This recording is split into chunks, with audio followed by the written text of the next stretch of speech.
अस्सलाम वालेकुम बच्चों, कैसे हैं? सब ठीक है। अच्छा बच्चों, कल के लेक्चर में हमने एक्सरसाइज 8 स्टार्ट की हुई थी और उस लेक्चर में हमने क्वेश्चन नंबर 7 से स्टार्ट कर दिया था। गलती से क्वेश्चन नंबर 6 रह गया था। अच्छा, क्वेश्चन नंबर 6 में क्या कहते हैं? कहते हैं what is the importance of logical reasoning in mathematical proof. कि मैथमेटिकल प्रूफ में जो लॉजिकल रीजनिंग होती है उसकी इंपॉर्टेंस क्या है। कहते हैं give an example to illustrate your point. तो जो पॉइंट आप उसको एक्सप्लेन करेंगे अपनी वर्डिंग में, तो उसको आपने एक्सप्लेन भी करना है। ठीक हो की बात। तो देखिए, मैथमेटिकली प्रूफ में अगर आप लॉजिकल रीजनिंग डाल रहे हैं तो वो चीज़ आपके लिए बड़ी मायने रखती है। यानी कि उसके एक जो स्टेटमेंट को प्रूव कर रहे हैं, उस स्टेटमेंट का एक तो आपको स्ट्रक्चर वादा पता चल रहा है कि इसका स्ट्रक्चर क्या है। ठीक हो की बात। और उस स्ट्रक्चर के साथ साथ आप ये चीज़ें भी देखते हैं कि वो स्टेप बाय स्टेप आपके साथ चीज़ें चल रही होती हैं।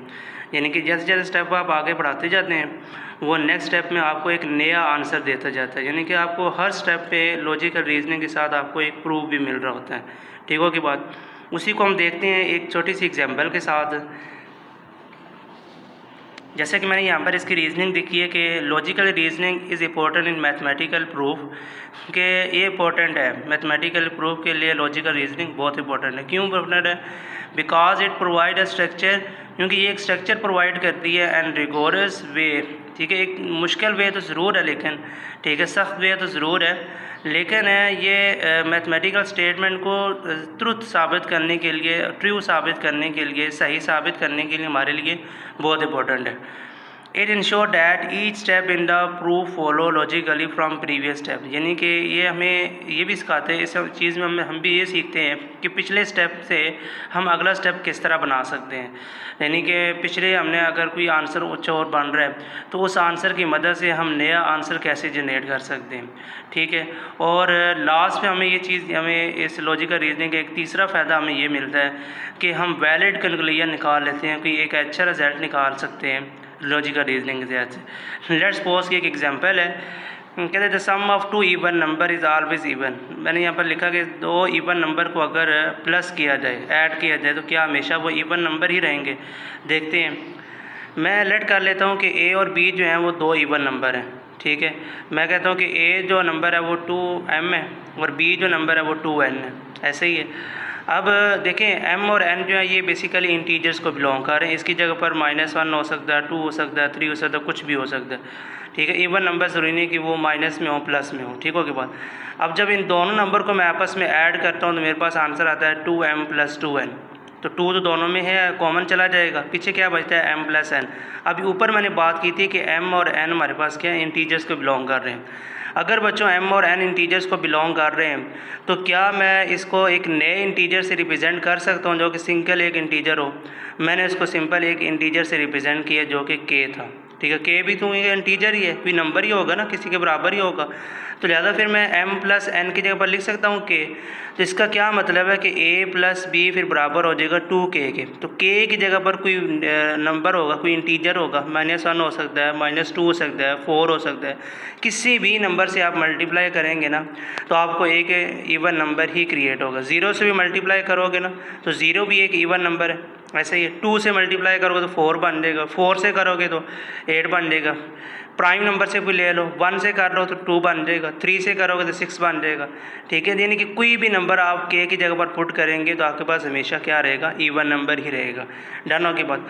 अच्छा, यहाँ पर एक छोटा सा आपको नोट बताना है कि अब चलें आगे क्वेश्चन में आता है, फिर मैं आपको बता देता हूँ। यहाँ पर ये प्रूव हो गया कि दो इवन नंबर्स को जब भी ऐड किया जाएगा तो आंसर क्या आएगा, इवन नंबर ही। और साथ एक ये भी हिंट याद रख लें कि दो और नंबर को जब भी आपस में ऐड किया जाएगा तो वो दो और नंबर ही रहेंगे। अब वो कैसे दो और नंबर रहेंगे वो फिर आगे क्वेश्चन आएंगे तो उसमें आपको बता दूँगा। ले बच्चे, अब हमारे पास आता है क्वेश्चन नंबर 10, जिसमें में कहा जाता है कि सपोज x एन इंटीजर है, x एक नंबर है जो कि इंटीजर कहलाता है। ठीक है। कहते हैं then x is an odd number. कहते हैं कि जो x आपने इंटीजर लिया है ना, ये कोई ओड नंबर है। इंटीजर तो है लेकिन इंटीजर में ओड नंबर में से है, यानी कि 1 है, 3 है, 5 है, 7 है, 9 है, 11, इस तरह के ओड नंबर है। कहते हैं देन प्रूव करें कि 9x + 4 भी ओड है या नहीं। ठीक है, यानी कि हमने ये प्रूव करना है कि अगर इसमें से x इंटीजर है और एक ऐसा इंटीजर जो कि ऑड नंबर कहलाता है, तो देन आप प्रूव करेंगे 9x + 4 इज़ ऑड है या नहीं, ये आपने बताना है। अब इसके सोल्यूशन के लिए ये याद रखिए, अभी यहाँ पर ये चीज़ सीख लें कि जब आपको कहा जाता है ना कि कोई नंबर इंटीजर है और वो प्रूव करें कि वो इवन है, और वो एक नंबर इंटीजर है लेकिन वो इवन में से है और वो इवन प्रूव करें, या आपको कहा जाता है कि एक इंटीजर नंबर है लेकिन वो एक ऐसा इंटीजर नंबर है कि ऑड है, देन आपने उसको ऑड प्रूव करना है। देखिए, इवन के लिए आपने ये लेना है कि जो भी गिवन नंबर, जैसे यहाँ पर x है तो इसको आप रखेंगे 2 बराबर 2k, ठीक है। यानी कि आपको इन बुक के ऊपर भी ये दो नोट्स दिए हुए हैं कि अब अगर मैं आपको पेज नंबर 153 के ऊपर दिखाऊं कि यहाँ पर दो नोट लिखे हुए हैं, कहते हैं कि इफ़ x इज़ ऑड, कहते हैं अगर आपका x नंबर कोई इंटीजर ऑड नंबर है तो then x can be express in the form of, तो फिर आप उस x को इस फॉर्म के अंदर लिखेंगे x बराबर है 2k + 1 for some k belong कर रहा है इंटीजर्स को, ठीक है। और अगर आपके पास x जो है वो इवन इंटीजर है तो then x can be express in the form of, तो फिर आप उस x को एक्सप्रेस करोगे इस फॉर्म के अंदर x बराबर है 2k के, ठीक है। अब देखें ना, यहाँ पर अगर मैं लेट्स सपोज की 2 पुट करता हूँ, 2 2 ज़र क्या होता है 4, तो 4 के अंदर 1 ऐड होगा तो 5 बन जाएगा, तो 5 तो ऑड नंबर है, तो इस वजह से हमने यहाँ पर 2k + 1 लिया ताकि हम इस गिवन नंबर्स को ऑड प्रूव कर सकें। अब यहाँ पर x हमने लिया x बराबर है 2k, अगर मैं यहाँ पर 2 पुट करता हूँ तो 2 2 ज़र क्या हो जाता है 4, इसका क्या मतलब है कि हमने तो इवन प्रूव करना है, तो लिहाजा इस वजह से यहाँ पर हमने 1 नहीं लिया क्योंकि हमने इसको इवन प्रूव करना था, ठीक है। ये चीज़ें ध्यान में रखिएगा, अगर आपके पास कोई इंटीजर ऑड है तो उसके लिए आप इसको उस x को आप इस फॉर्म में लिखेंगे, और अगर आपके पास कोई इवन नंबर है तो उसको आप किस फॉर्म में लिखेंगे, x बराबर है 2k के फॉर सम k बिलोंग कर रहा है इंटीजर्स को, दोनों में, ऑड के अंदर भी और इवन के अंदर भी। आई होप कि ये कंसेप्ट आपको समझ आया होगा, ठीक है। अब चलते हैं क्वेश्चन नंबर 10 के अंदर। क्वेश्चन नंबर 10 में हमें क्या कहते हैं, क्वेश्चन नंबर 10 में ये कहा जाता है कि x एक इंटीजर है लेकिन वो इंटीजर एक ऐसा इंटीजर जो कि ऑड है, तो then 9x + 4 is odd number. तो सबसे पहले हम इसके सोल्यूशन में क्या लिखेंगे कि let x be an odd integer, क्योंकि अभी हमने इसको प्रूव तो नहीं किया, हम इसको मान के चल रहे हैं कि ये हमारे पास ऑड इंटीजर है, ठीक है। तो देन बाय डेफिनेशन, जो अभी मैंने आपको पॉइंट बताया था वो इसकी डेफिनेशन ये, then by definition of an odd integer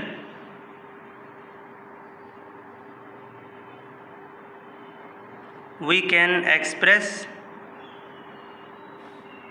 x as, तो फिर हम x को किस फॉर्म में लिखते हैं, x बराबर है, जब ये कि ऑड हो तो यानी कि इसको लिखा जाता है 2k + 1, और जब के फॉर सम, डेफिनेशन का हिस्सा है फॉर सम, कि k बिलोंग कर रहा है एक इंटीजर्स को, k किसको बिलोंग कर रहा है, इंटीजर्स को। अच्छा, अब हमने ऊपर अगर हम यहाँ पर क्या कर रहे हैं बेसिकली, अब यहाँ पर हमारे पास है 9x + 4, अब हम क्या करेंगे, जहाँ पर x है वहाँ पर हम इसकी वैल्यू पुट कर देंगे 9x + 4 की, ठीक हो की बात। और ये जो k हमने लिया है ना, तो k भी एक नंबर है जो कि x को रिप्रेजेंट कर रहा है, ऐसे ही है। लें जी, तो अगर मैं यहाँ पर ले रहा हूँ x की जगह पर, यानी कि अगर मैं यहाँ पर लिख रहा हूँ ना कि 9x + 4, तो इसका क्या मतलब है कि ये जो वैल्यूज़ है ये तो x की वैल्यूज़ है, ऐसे ही है। तो इस क्वेश्चन के अंदर जहाँ x है वहाँ पर फिर मैं क्या पुट करूँगा, 2k + 1। दोबारा सुन लीजिए कि उसने खुद कहा था कि x इक्वल किसके लेना है, 2k + 1 के, जबकि हमने इस इक्वेशन को प्रूव करना है कि ये ऑड है। तो अब हम x की जगह पर फिर क्या पुट करेंगे, 2k + 1, यानी कि हम लिखेंगे 9 × 2k + 1, और ये जो +4 है ये एज इट इज रहेगा, ठीक हो के बाद। तो 9 2 ज़र क्या होता है 18k, और 9 × 1 ज़र 9 + 4, ठीक हो गया, भी बन जाएगा 18k + 9 + 4 क्या होता है 13। अब देखिए यहाँ पर वेरी इंपॉर्टेंट बात समझने के काबिल है, अब मैंने बताया था कि ये क्वेश्चन भी एक ऑड नंबर है। अब कैसे ऑड नंबर है, हमने ये चीज़ बनानी है, इस क्वेश्चन को इस फॉर्म में बनाने के बाद हमने वापस इस फॉर्म के अंदर लाना है, ठीक है। कैसे लाएंगे, देखिए बात सुने। अब ये बनेगा यूँ कि मुझे तो लास्ट पे 1 चाहिए, तो क्या इस 13 को मैं लिख सकता हूँ 18k + 12 + 1, क्योंकि 1 तो ऐसे ही आएगा ना, 1 ऐड कर तो 13 बन जाएगा। तो इन दोनों को आप ब्रैकेट लगाएंगे, ये बनेगा 18k + 12 और प्लस का 1। इसमें से क्या कॉमन लेना है? 2, क्योंकि बाहर क्या पड़ा हुआ है? 2 हम पड़ा हुआ है, तो 2 हम क्या ले लेंगे कॉमन? अंदर बन जाएगा 9k प्लस 3, 9k प्लस 6 और ये प्लस का 1 एजिटिव रहेगा, ऐसे ही है। अच्छा, इसमें से मज़ीद क्या कॉमन आता है? इसमें मज़ीद कुछ कॉमन ले लें ताकि हम ये चीज़ बना सकें, ये चीज़ हम बना सकें। तो इसमें से अगर मज़ीद कुछ कॉमन लेना है तो हम मज़ीद कॉमन ले लेते हैं। तो अगर हम इसमें से कुछ और कॉमन लेंगे तो क्या बन जाएगा? यानी कि ये बन जाएगा 2 × 9k प्लस 6। लें बच्चों, अब चूँकि हमने ये चीज़ यहाँ पर बना ली है, 2 बाहर आ गया है और 1 भी लास्ट में बन गया है, तो ये जो एक इंटीजर है ना, ये भी किसको बिलोंग कर रहा है? इंटीजर्स को ही बिलोंग कर रहा है ना। तो इसको फिर मैं कह सकता हूँ कि ये m के बराबर या किसी और नंबर के बराबर मैं फिर ले सकता हूँ, क्योंकि वो भी तो इंटीजर है और ये k भी क्या इंटीजर है। यहाँ भी कोई नंबर पुट करूँगा तो मेरे पास कोई ना कोई आंसर ही आएगा, ठीक है। तो लिहाजा फिर नेक्स्ट स्टेप में मैं क्या करूँगा, तो इसकी जगह पर मैं यूँ लिख देता हूँ 2m + 1। अब मैं नीचे लिख देता हूँ प्रॉपर कि वेयर m जो है वो बराबर है, किसके बराबर है? मैंने किसको लिया हुआ है? 9k + 6 को, ठीक हो गई बात। और ये किसको बिलोंग कर रहा है? ये बिलोंग कर रहा है एक इंटीजर्स को। किसको बिलोंग कर रहा है? इंटीजर्स को। और जब मेरे पास नई इक्वेशन आती है वो क्या आती है? 9x + 4 बराबर है 2m + 1। तो m भी तो किसको बिलोंग कर रहा है? वेयर m भी तो एक इंटीजर ही है ना, m भी क्या है हमारे पास? एक इंटीजर ही है, ठीक है। तो इस चीज़ से हमें ये प्रूव होता है कि कोई भी और नंबर है तो वो हमारे पास इंटीजर्स एक और इंटीजर भी कहलाया जा सकता है, ठीक हो की बात। तो लास्ट में हम ये चीज़ लिखेंगे, therefore 9x + 4 is an odd integer by definition of an odd integer. Done होगी बात। अब चलते हैं हम क्वेश्चन नंबर 11 की तरफ। लेकिन क्वेश्चन नंबर 11 है, कहते हैं सपोज x एन इंटीजर, ये कोई इंटीजर है कि इफ़ x इज़ ऑड, कहते हैं x इज़ ऑड है, then x + 5 is even. Then prove करें कि कोई और इंटीजर एक इवन नंबर भी हो सकता है कि नहीं, ये हमने प्रूव करके बताना है। अब मैंने बताया था ना ऊपर आपको इसकी डेफिनेशन में कि इवन में हम लेते हैं किसी भी x को बराबर रखना हो तो 2k के बराबर रखते हैं, ठीक है। लेकिन उसने शुरू स्टार्ट में कहा है कि ऑड है, ऑड से हमने इस फॉर्म में बनाना है, यानी कि इस गिवन क्वेश्चन को हमने किस फॉर्म में लाना है? इस फॉर्म के अंदर। तो बनाने के लिए हम सबसे पहले क्या करेंगे, मैं लेट कर लेता हूँ कि let x be an odd integer, then by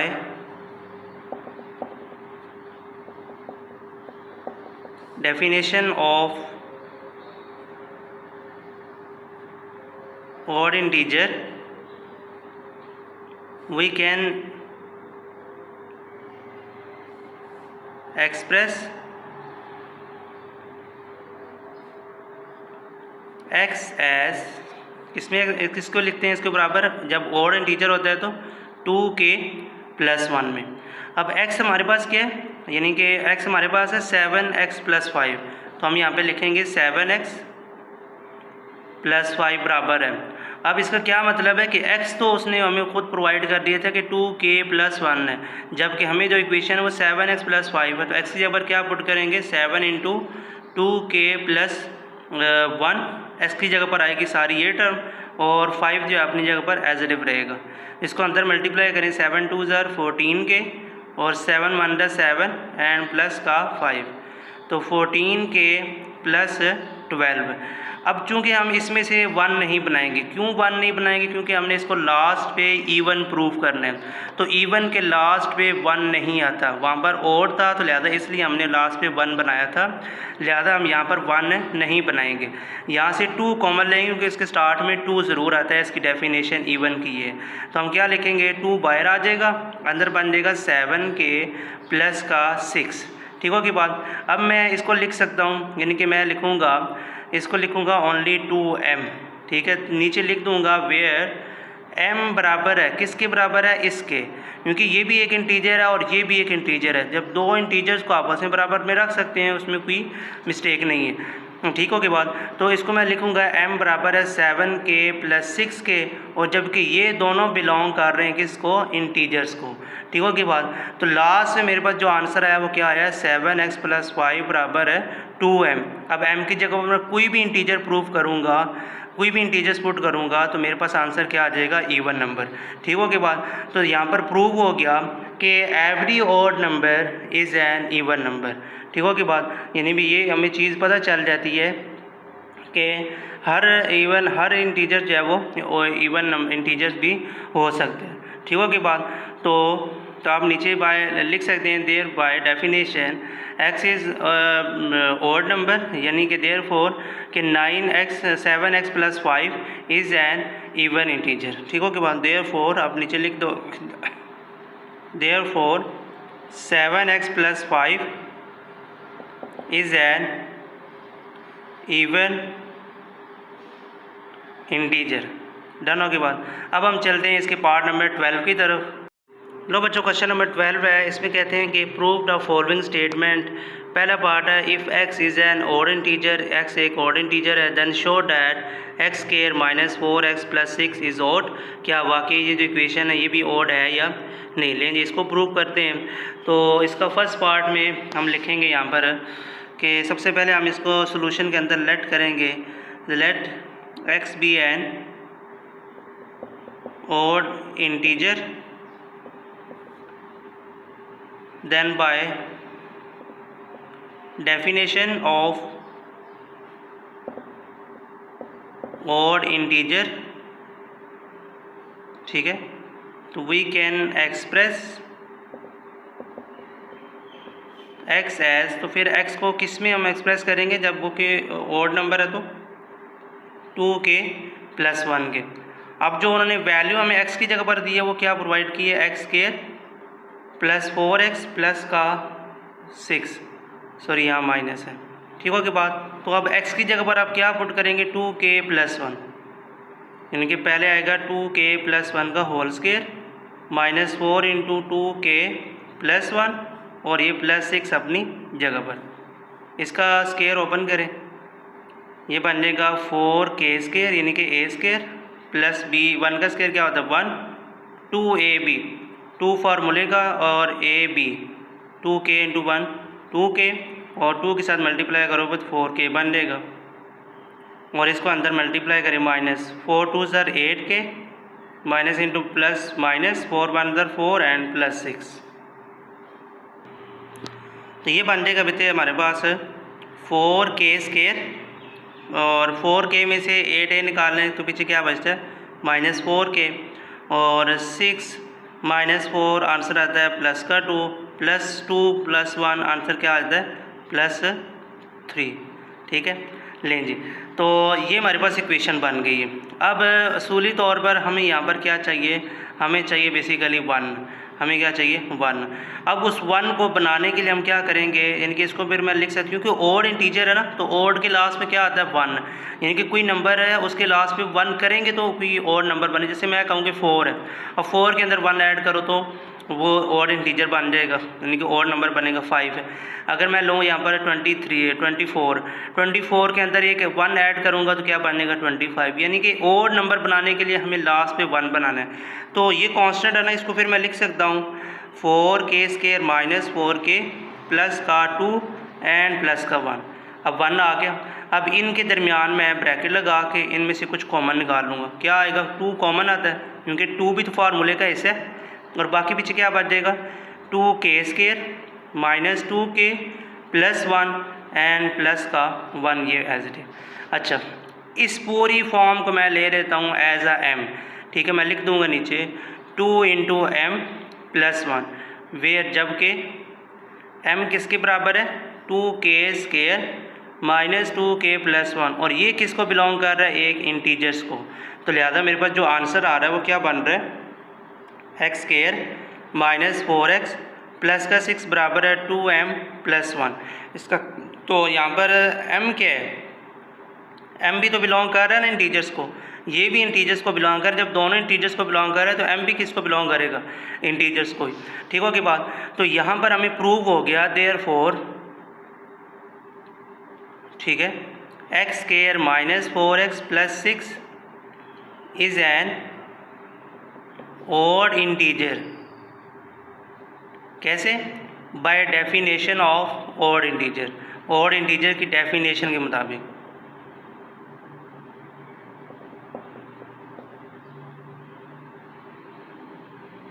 done हो के बाद अब हम चलते हैं इसके सेकंड पार्ट की तरफ। इसका जो पार्ट नंबर बी है बच्चों को इसमें क्या कहते हैं, if x is an integer even integer then show that x square plus 2x plus 4 is even.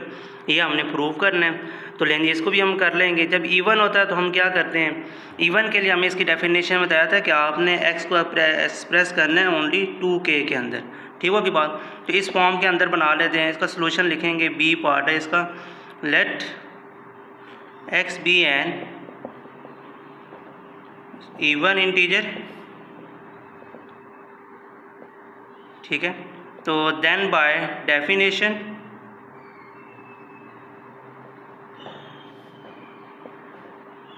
Of even integer तो we can express x as, तो क्या हो जाएगा, यानी कि x जो है वो बराबर किसके, 2k के। ठीक है, और इन्होंने हमें x क्या गिवन किया है, इन्होंने हमें किया हुआ है एक्स स्क्वायर प्लस का 2x प्लस का 4। तो जहाँ जहाँ x है वहाँ हम क्या पुट करेंगे, ओनली 2k। इधर आ जाएगा 2k का square plus 2 into 2k and plus का 4। तो ये क्या बनेगा, 4k का स्क्वायर प्लस का 4k एंड प्लस 4। ऐसे ही है। अब लास्ट से 1 को चाहिए नहीं, तो हम सब में से क्या कॉमन निकालेंगे, 2, क्योंकि फार्मूले के अंदर क्या है 2। तो ये बन जाएगा 2 और अंदर से क्या बन जाएगा 2k square plus 2k plus का 2। ठीक हो की बात। अब इसको हमने बनाना है ना एक इंटीजर। ठीक है, जिसको मैं लिख सकता हूँ 2 इंटू एम। क्यों लिखा है मैंने, क्योंकि वेयर m बराबर है 2k square plus 2k and plus 2k, और ये बिलोंग कर रहा है इंटीजर्स को। किसको बिलोंग कर रहा है, इंटीजर्स को। तो इसको फिर यानी कि प्रूफ हुआ ना कि एक्स स्क्वायर प्लस 2x और प्लस 4 किसके बराबर है, 2m के। यानी कि अगर मैं m की जगह पर -1 पुट करूँगा तो -2 आ जाएगा। तो 2 हमारे पास क्या आता है, साइन को छोड़कर इवन नंबर। अगर 4 पुट करूँगा तो क्या आ जाएगा, 8। अगर मैं 3 पुट करूँगा तो क्या बन जाएगा, 6। तो इसका मतलब क्या है कि यहाँ पर कोई भी नंबर पुट करोगे तो यहाँ पर आंसर क्या बना देगा, इवन नंबर। ठीक हो की बात। तो m किसको यहाँ पे बिलोंग कर रहा है, इंटीजर्स को। ठीक है, जो आंसर आएगा वो भी तो एक इंटीजर ही होगा ना, वो चाहे इवन हो या ऑड हो, वो एक बात की बात है।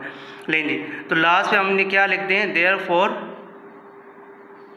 X square plus 2x plus 4 is an even integer. क्योंकि ये इवन इंटीजर प्रूव हो गया तो लिहाजा हम इसको क्या लिखेंगे, इवन इंटीजर। ठीक हो गई बात। Bye definition of even integer. Done हो के बाद अब बच्चों हम चलते हैं क्वेश्चन नंबर 13 की तरफ। तो लें बच्चों, हमारे पास है क्वेश्चन नंबर 13, जिसमें हमें कहा जाता है कि prove that any two non empty set A and B such that A intersection B का whole complement and A complement union B complement. Very important question है, लॉन्ग क्वेश्चन के तौर पर अगर पूछा जाएगा तो ये क्वेश्चन नंबर 13 है और एक इसकी एग्जाम्पल नंबर 7 है। ये मिलते जुलते हैं, सेम पैटर्न पे है और ये आपने काम कर लेना है। क्वेश्चन नंबर 13 समझ लें तो एग्जाम्पल 7 आपको ऑटोमेटिकली खुद ब खुद समझ आ जाएगी। अब यहाँ पर चलते हैं क्वेश्चन नंबर 13 में। सबसे पहले हमें यहाँ पर ये कहना है कि 2 सेट हैं जो कि नॉन एम्प्टी हैं। ठीक है, अपने कोई इनके अंदर जो एलिमेंट नहीं है। ठीक है, और ये हमने इनको बराबर प्रूव करना है। यहाँ पर लेट कर लेते हैं, हम यहाँ पर लेट कर लेते हैं, चले कि मैं मान लेता हूँ कि x जो है एक नंबर है जो कि बिलोंग कर रहा है इस a इंटरसेक्शन b के होल कम्प्लीमेंट। ठीक है, अब नेक्स्ट स्टेप में हम ये भी कह देते हैं कि इसके अंदर कोई एलिमेंट नहीं है। तो इनके a और b का इंटरसेक्शन नहीं है तो कोई एलिमेंट नया ही नहीं, ऐसी ही बात है। अब इसका जो कम्प्लीमेंट है, अगर मैं इसके कहूँ कि ये इस कम्प्लीमेंट के बराबर नहीं है, यानी कि ए इंटरसेक्शन बी जो है इसका कॉम्प्लीमेंट नहीं है, तो फिर मैं इसको क्या लिखूँगा कि मैं कहता हूँ कि एक्स, उसने खुद कहा कि एक्स बिलोंग करता है ए इंटरसेक्शन बी का होल कम्प्लीमेंट के। उसने ऊपर खुद कहा था कि ये दोनों नॉन एम्प्टी सेट हैं, यानी कि इनके अंदर कोई एलिमेंट है ही नहीं। तो इसका मतलब क्या है कि फिर एक्स इन दोनों सेट को बिलोंग नहीं करता। तो जब इनको बिलोंग नहीं करता तो इसका मतलब क्या है कि उसके कम्प्लीमेंट के अंदर नहीं आ रहा ना, इसके कम्प्लीमेंट के अंदर नहीं आ रहा। तो हो सकता है कि ए इंटरसेक्शन बी के अंदर वो पाया जा रहा हो, ठीक है। सिर्फ किसके अंदर नहीं है, कम्प्लीमेंट के। कम्प्लीमेंट हमने ख़त्म कर दिया। अब जब हमने कम्प्लीमेंट ख़त्म कर दिया तो फिर इसको मैं लिख सकता हूँ कि x does not belong to A and x does not belong to b। Done होगी बात, यानी कि x जो है वो ना a को बिलोंग कर रहा है ना b को बिलोंग कर रहा है। लेकिन अगर मैं इनका सेपरेट कॉम्प्लीमेंट लूँ तो हो सकता है कि ये x उस सेट के अंदर मौजूद पाया जाए, ठीक होगी बात। तो फिर मैं क्या करूँगा, इसको बिलोंग कराने के लिए मैं a का भी कॉम्प्लीमेंट ले लूँगा और b का भी कॉम्प्लीमेंट ले लेंगे। डन होगी बात, दोनों बात हो गई। अच्छा, जब इन दोनों का मैंने कॉम्प्लीमेंट लिया तो कॉम्प्लीमेंट लेने के बाद क्या होगा, कॉम्प्लीमेंट होता है क्या है कि तमाम सेट को यूनियन सेट से माइनस कर दे, ऐसे ही।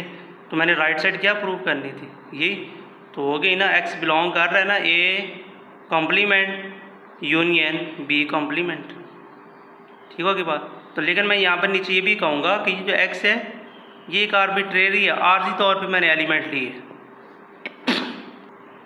ये आरबी तौर पे है, बट एक्स जो है वो बिलोंग कर रहा है ए यूनियन बी के होल कम्प्लीमेंट को, ठीक है। इज़ एन आर्बिट्रेरी एलिमेंट,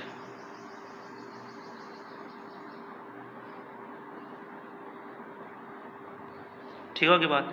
अच्छा, एक बात याद रखिएगा कि कोई भी सेट है ना, ठीक है, वो किसी सेट का सबसेट ज़रूर होता है, ठीक है, उसका कोई ना कोई सबसेट ज़रूर होता है, ठीक है। हर सबसेट किसी सेट का सबसेट है, ऐसे ही है। जैसे ए सेट है, बी उसका सबसेट हो जाएगा, ठीक है। एवरी एलिमेंट बी, यानी कि आप यूँ कहो ना कि ए सेट बी है, एक सेट ए है एक सेट बी है, कहते हैं set A set B, set B is a subset of A, यानी कि बी जो है वो सेट ए का सबसेट है। सबसेट का क्या मतलब है कि बी के तमाम एलिमेंट ए सेट के अंदर मौजूद हैं, ठीक है। तो अब अगर मैं यूँ भी कह सकता हूँ ना कि ए इंटरसेक्शन बी बिलोंग कर रहे हैं ए यूनियन बी के होल कम्प्लीमेंट को, किसको बिलोंग कर रहे हैं, होल कम्प्लीमेंट को, ऐसे ही है। क्योंकि ये मैंने आर्बिट्रेरी तौर पे लिया है तो फिर इसको मैं यूँ भी तो कह सकता हूँ कि A union B, A union B किसके बराबर होगा, यानी कि ए यूनियन बी, यानी कि यूँ भी कह देना। अब यहाँ पर मैंने क्योंकि इंटरसेक्शन लिया था तो यहाँ पर हम इसको इंटरसेक्शन के तौर पर ही लेंगे, ठीक है। तो फिर इसका क्या मतलब है, इसका यही मतलब है कि फिर देयरफॉर ए इंटरसेक्शन बी का होल कम्प्लीमेंट किसका सबसेट हुआ, ए कम्प्लीमेंट यूनियन बी का कम्प्लीमेंट, क्योंकि ये चीज़ हम ऊपर प्रूफ कर चुके हैं। अगर एक्स इसके बराबर है तो फिर एक्स इसके बराबर भी हो सकता है, ऐसे ही है। तो लिहाजा अब अगर मैं इसको उलट प्रूफ करूं, यानी कि मैं ले लेता हूं इस चीज़ को, यानी कि अगर मैं ले लूँ दूसरी चीज़, यानी कि रिवर्स से इस तरफ, पहले मैं गया हूँ इसको इस साइड पे प्रूव करना, ठीक है। अब मैं वापस आऊँगा इससे इसकी तरफ, ठीक है। मैं अगेन सपोज कर लेता हूँ कि सपोज y जो है वो बिलोंग कर रहा है A union B, A complement union B complement को, ठीक है। अगर बात ठीक है तो मैं फिर लिख दूंगा ए जो है बिलोंग कर रहा है कम्प्लीमेंट को और y भी बिलोंग किसको कर रहा है, बी के कम्प्लीमेंट को, ठीक है। नेक्स्ट स्टेप में क्या होगा, मैं कहता हूँ कि दोनों के कम्प्लीमेंट के पाया नहीं जा रहा, यानी कि ए कम्प्लीमेंट में अंदर नहीं है, ना y के बी के अंदर है ना ए के अंदर है, ऐसे ही है। तो अब क्या होगा, अगर मैं दोनों का यूनियन ले लूँ तो तब भी तो इसके अंदर नहीं ना है ये ए यूनियन बी, ऐसे ही है। लेकिन अगर मैं इसका कॉम्प्लीमेंट लूँगा तो हो सकता है इसका साइन चेंज हो जाए, तो ये बनेगा y बिलोंग कर रहा है ए यूनियन बी के होल कम्प्लीमेंट को, ठीक है। अब यूनियन आ गया, इसका क्या मतलब है कि ये इसके तमाम एलिमेंट, यानी कि किसका सबसेट हो जाएगा, उसी का जिसका हमने प्रूव करना था, यानी कि बनने का भी सबसेट हो सकता है ना, ए इंटरसेक्शन का कॉम्प्लीमेंट एंड बी का कॉम्प्लीमेंट जब इसके कॉम्प्लीमेंट ओपन करते हैं, ठीक हो गई बात। तो दोनों इक्वेशन को इकट्ठा किया जाए तो बच्चों हमारे पास फाइनली आंसर क्या आ जाता है, फाइनली आंसर यही आता है कि ए इंटरसेक्शन बी का होल कॉम्प्लीमेंट बराबर है A complement union B complement. तो थोड़ा सा ये कॉम्प्लिकेटेड क्वेश्चन है, लेकिन आई होप के समझ आ गई। दोबारा एक्सप्लेन कर लेते हैं। क्वेश्चन ये था कि prove that any two non empty set, कहते हैं आप प्रूव करें कि जो non empty set A and B हैं ये क्या पर बराबर हो सकते हैं कि नहीं। मैंने यहाँ पर लिखा है कि ए, अच्छा इसके साथ एक एग्जांपल लूँ ना, तो अगर आपको डिमॉर्गन्स लॉ का याद हो, डिमॉर्गन लॉ का, वो क्या होता था कि ए इंटरसेक्शन बी का होल कम्प्लीमेंट है अगर, तो ये किसके बराबर होगा, यूनियन के। अगर ये यूनियन के है तो वो किसके बराबर होगा, इंटरसेक्शन के। ठीक है, अब आपको समझ आ गई होगी। ठीक है, चले मैं लेट कर लेता हूँ कि जो सेट लेफ्ट हैंड साइड पर पहले राइट साइड जाएंगे, फिर राइट साइड से लेफ्ट हैंड साइड आ जाएंगे। लेट कर लेता हूँ कि एक्स एक सेट है जो कि बिलोंग करता है एक्स इंटरसेक्शन बी के होल कम्प्लीमेंट को, ऐसे ही है। लेकिन मैं कहता हूँ कि जो एक्स मैंने लिया है वो इसके होल कम्प्लीमेंट को बिलोंग नहीं करता, यानी कि वो तो इसके एलिमेंट के अंदर मौजूद ही नहीं है। कम्प्लीमेंट की बात है, उसने खुद कहा था कि ए और बी नॉन एम्प्टी सेट है। अब चाहे ये यूनियन के अंदर हो, इंटरसेक्शन के अंदर हो, लेकिन वो तो उसके एलिमेंट के अंदर मौजूद ही नहीं है। तो लिहाजा मैं क्या लिखूँगा, x does not belong to A intersection B, क्योंकि ये नॉन एम्प्टी सेट है। ठीक है, एक्स को कोई एलिमेंट है, ऐसे ही है। तो एक्स बिलोंग कर रहा है बच्चों ए को भी, और x does not belong to B. तो नीचे मैं कहता हूँ कि एक्स हो सकता है ए को बिलोंग करे और बी को भी बिलोंग करे। वो कब बिलोंग करेगा, हो सकता है कि जब मैं इनका कॉम्प्लीमेंट लूँ, यानी कि यू सेट में से अगर ए और बी को माइनस करूँगा तो ए में भी एक्स आ जाए और बी में भी एक्स आ जाए। तो मैंने यहाँ पे लिख दिया है कि एक्स बिलोंग करता है ए कॉम्प्लीमेंट को भी, और किसको बिलोंग करता है, एक्स बी कॉम्प्लीमेंट को भी। डन हो की बात। अच्छा, उसके बाद मैंने लिख दिया है कि अब इन दोनों का अगर मैं यूनियन ले लूँ, क्योंकि मुझे यूनियन ऐसे ही है ना, यूनियन लेना है, क्योंकि सेपरेट हो गया, इनका होल कम्प्लीमेंट ओपन हो गया है। ठीक है, तो जब होल ओपन हो जाता है इसका मतलब क्या है कि इनके दरमियान यूनियन है इंटरसेक्शन की वजह से। लें जी, तो फिर एक्स किसको बिलोंग कर जाएगा, A complement union B complement को।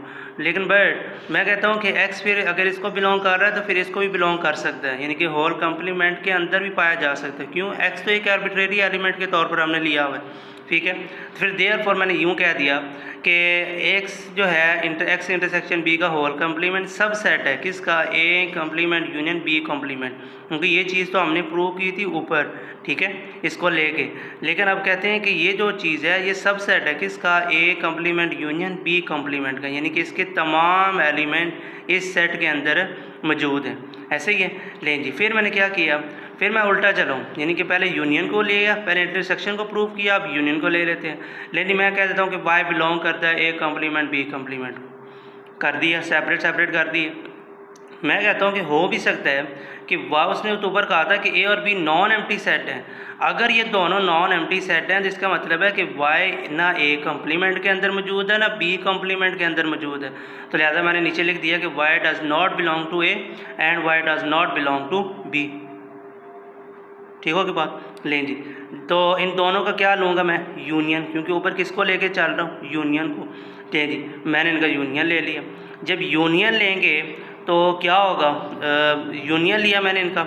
यूनियन लेने के बाद क्या हुआ कि वाई जो है वो बिलोंग नहीं करता ए यूनियन बी को, इसको बिलोंग नहीं करता ए यूनियन बी को। अच्छा, एक और बात भी यहाँ पर बुला, अच्छा जब बच्चों मैंने इनका लेना है कॉम्प्लीमेंट, क्या लेना है, कॉम्प्लीमेंट, तो फिर ये क्या प्रूव हो जाता है, यानी कि ये प्रूव हो जाता है y does not belong to A union B and y belong to A union B का होल कम्प्लीमेंट। यानी कि अगर मैं इसका कॉम्प्लीमेंट लूँ तो हो सकता है कि वाई उसके अंदर पाया जा रहा हो। ठीक है, तो फिर इसका क्या मतलब है कि वाई इज़ अ सबसेट, यानी कि A union B is a subset of A complement intersection B complement. तो ये हमारे पास एक क्वेश्चन प्रूव हो जाता है। इसी तरह से बच्चे इसकी बच्चों ये क्वेश्चन नंबर एग्जांपल नंबर 7 है जो कि सेम पैटर्न पे है, ये आप इसको खुद ट्राई कीजिएगा। ठीक है, और अब हम चलते हैं इसके क्वेश्चन नंबर 14 की तरफ। क्वेश्चन नंबर 14 है, कहते हैं if x and y are positive real number and x square less than y square then x less than y. तो सिंपल सोल्यूशन है, इसमें हम कह देते हैं कि लेट्स सपोज के एक्स एंड वाई और पॉजिटिव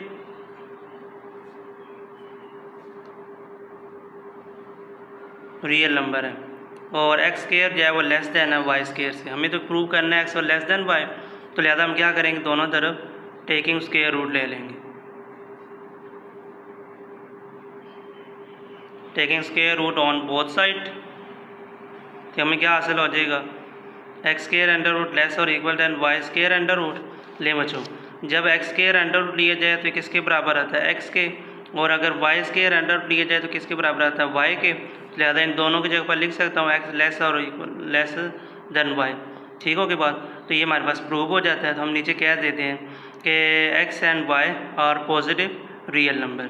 ठीक है, since x and y are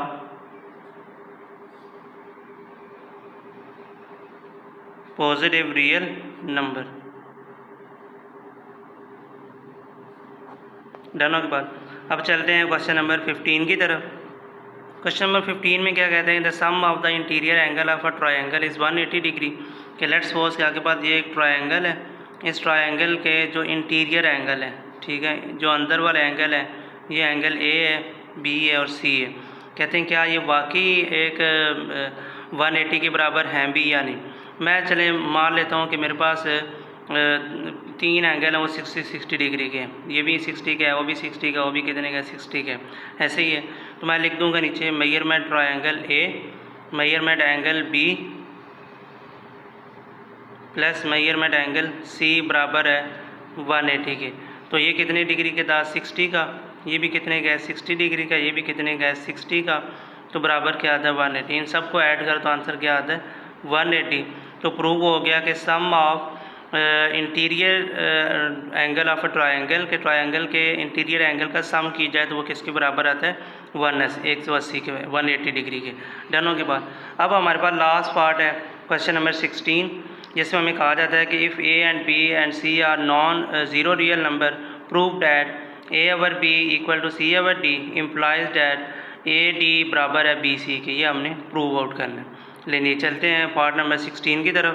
question number 16 का फर्स्ट पार्ट है, जिसके अंदर हमें कहा जाता है कि ए ओवर बी बराबर है सी ओवर डी के इम्प्लाइज डैट ए डी बराबर है बी सी के। यानी कि पहले आपने इसको लेके ये प्रूव करना है, फिर इस चीज़ को लेके आपने ये प्रूव करना है। तो फर्स्ट हम ले लेते हैं ए ओवर बी बराबर है सी ओवर डी। तो अब चूँकि दोनों का डिनोमिनेटर क्या है, इसका बी है, इसका डी है, ठीक हो की बात, मुझे यहाँ पर लाना है ए डी और इधर लाना है बी सी। तो मैं इन दोनों के डिनोमिनेटर को दोनों से मल्टीप्लाई कर, यानी कि इधर भी किससे मल्टीप्लाई कर दूँगा, बी इंटू डी, और इधर भी किससे मल्टीप्लाई कर दूँगा, बी इंटू डी। अब देखिए बच्चों बात सुने, इसको लिख सकता हूँ मैं A into 1 over B B D, multiplicative inverse वाली प्रॉपर्टी लगाई है, और यहाँ पर भी आ जाएगा C into 1 into B D. अब ये जो 1 ओवर बी है ये किसका मल्टीप्लिकेटिव इन्वर्स है, बी का है ना, तो मैं लिखूँगा ए इंटू ब्रैकेट में 1 over B multiply by B और डी को सेपरेट कर देते हैं। सेम तरीका कार यहाँ पर भी, यानी कि सी इंटू 1 ओवर डी, डी का मल्टीप्लिकेटिव है ना 1 ओवर डी, तो डी अंदर आ जाएगा और बी बाहर। तो ये बी इससे और डी इससे कैंसिल हो जाएगा, पीछे क्या बचेगा ए इंटू 1 इंटू डी, और इधर बन जाएगा सी इंटू 1 इंटू बी। तो जब इनको दोनों को कंबाइन करेंगे ये बन जाएगा ए डी, और ये बच्चों बन जाएगा हमारे पास बी एंड सी। डन के बाद अब इसको लेना है आपने, उल्टा प्रूव करना है आपने, ठीक हो की बात। अच्छा, हमने इसका डिनोमिनेटर क्या लिया था, इधर किससे मल्टीप्लाई किया था, बी डी। अब हमें यहाँ पर लाना है बी और इधर लाना है नीचे डी, ऐसे ही है। तो क्या करेंगे, इसका डिनोमिनेटर क्या होता है, डी 1 ओवर डी, इसका डिनोमिनेटर क्या होता है बी। ऐसे ही बी को ख़त्म करना है ना, जिस चीज़ को ख़त्म करना है उसी का मल्टीप्लिकेटिव इन्वर्स ले लेंगे। तो यहाँ पर मैं लिख सकता हूँ ए ओवर डी, यानी कि इसको लिखोगे ए डी इंटू 1 ओवर ए यानी कि बी इंटू डी, ठीक हो, ये बराबर है, इसको भी लिख लेंगे B C into 1 over B D. जाना की बात लें जी। अब ये जो 1/b है 1/d है वो किसका मल्टीप्लिकेटिव इन्वर्स है, डी के, तो उसको डी के साथ लिख दें। ये बन जाएगा 1/ad इंटू 1/d, और ये जो b है ये एज इट इज रह जाएगा। ठीक हो गई बात, यानी कि ये जो b है ये हमारे पास है एज इट इज साथ रहेगा। और इधर इसको भी कर लें b एज इट इज, यानी कि सॉरी c बाहर और अंदर रहेगा c इंटू 1/b d। ठीक हो गई बात लें जी। तो सॉरी ये b है ना, तो b नहीं अंदर जाना है। ठीक हो गई बात, तो क्या होगा, ये d इस d से कैंसिल, ये b इस b से कैंसिल, पीछे क्या बच गया a/b बराबर है c/d के। तो ये हमारे पास प्रूव हो जाता है। इसी तरीके से हम चलेंगे इसके सेकंड पार्ट की तरफ। इसका सेकंड पार्ट है a/b इंटू c/d, और ये किसके बराबर है, ac बराबर है bd के। ऐसे ये इस लेफ्ट हैंड साइड और राइट हैंड साइड प्रूव करना है। जब ये साइन आता है ना इम्प्लाइज का, इसका मतलब होता है कि पहले आंसर निकालो फिर आंसर से दोबारा क्वेश्चन में जाओ। लें जी, हम ले लेते हैं a/b। लें जी, ये प्रूव करना है। इन दोनों का डिनोमिनेटर क्या है, bd। तो हम क्या करेंगे, हम इनको मल्टीप्लाई करेंगे। क्या करेंगे, मल्टीप्लाई करेंगे। तो अगर इसको मैं लिख सकता हूँ 1/b इंटू a, ठीक है, एंड मल्टीप्लाई बाय, ठीक हो के बाद, तो ये बन जाएगा आपके पास 1/d मल्टीप्लाई बाय c, यानी कि ब्रैकेट में ये चीज़ भी आ जाएगी और ये चीज़ भी आ जाएगी। ऐसे ही है। अब चूँकि दोनों का डिनोमिनेटर है, दोनों का क्या डिनोमिनेटर है, यानी कि ऊपर क्या आना चाहिए ac और नीचे क्या बजना चाहिए bd। तो बनाने के लिए मुझे क्या करना पड़ेगा, करूँगा ये कि इनके जो डिनोमिनेटर है वो सेपरेट हो जाएंगे, यानी कि आ जाएगा 1/bd और ये क्या बन जाएगा a इंटू c, और बाद में जाके आपने सिर्फ a c को ऊपर मल्टीप्लाई कर देना है और नीचे आ जाएगा b d as your answer. ठीक हो गया बात लें जी। थर्ड पार्ट है इसका जो कि लास्ट पार्ट है, और थर्ड पार्ट में क्या कहते हैं कि a/b प्लस c/b बराबर है a प्लस b/b। लें जी, सबसे पहले क्या करेंगे, इनके जो डिनोमिनेटर है उसको सेपरेट कर लेते हैं, यानी कि 1/b into a plus 1/b into c। दोनों का डिनोमिनेटर कॉमन है, वो कॉमन आ जाएगा, अंदर बन जाएगा a प्लस c। तो इस a प्लस c को 1 से मल्टीप्लाई करने बन जाएगा a plus c/b is your answer. ये था बच्चों हमारे पास क्वेश्चन नंबर 16, और इसके साथ ही हमारे पास चैप्टर नंबर 8 जो है वो ख़त्म होता है। और आई होप कि ये लेक्चर अच्छी तरह समझ आए होंगे। फिर भी आपको किसी बात की कोई कन्फ्यूजन हो, कोई क्वेश्चन हो जो ना समझ आई हो बात, आप नीचे कमेंट्स करके पूछ सकते हैं।